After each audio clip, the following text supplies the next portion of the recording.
All right, let's tackle dividing with fractions.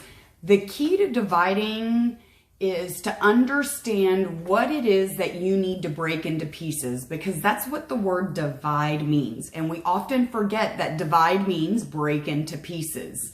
So let's go ahead and get started. I went ahead and drew a cake. We're going with the cake theme since yesterday was my kiddo's 12th birthday. So for their birthday, they had 1/4 of a cake. There's 3 of them that are going to eat that 1/4 of a cake. So in a division problem, we put what we're dividing into pieces in the first spot in the division problem. So let's write this like that and then do like this. Okay, so we're trying to figure out what is it that we are dividing. Well, I just said we had 1/4 a piece of cake. I have 3 kids. We would not put the 3 here because that means we would be dividing my 3 children into pieces. I don't know about you, but I'm not into that whole cutting kids up thing. So that is the incorrect number to use. What we're dividing is that 1/4 piece of cake. So 1/4 is what is going to go in that first spot. Now, we just said there's 3 of them, so we've got to split this into 3 equal pieces. But that doesn't tell me how much of the total cake that they're going to get. So we've got 1/4 divided by 3 kids.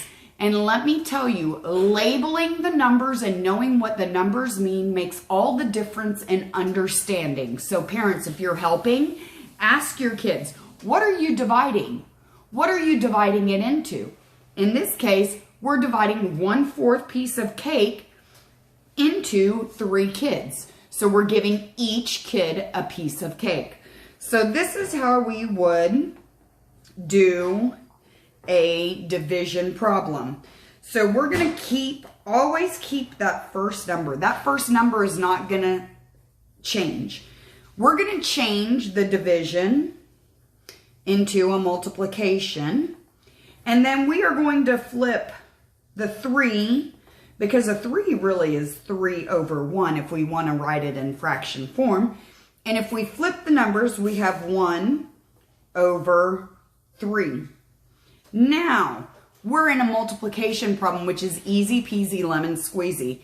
We multiply across the numerators, we multiply across the denominators.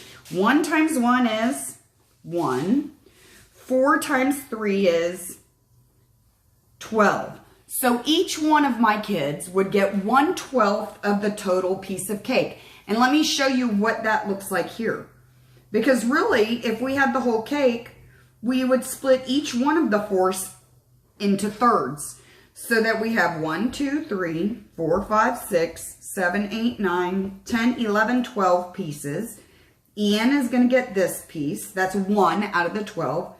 Sophie is going to get this piece. That is, oops, did this S backwards. That's 1 out of 12. And then Gabby gets that other piece, which is 1 out of 12. If you have any questions, please make sure to comment below.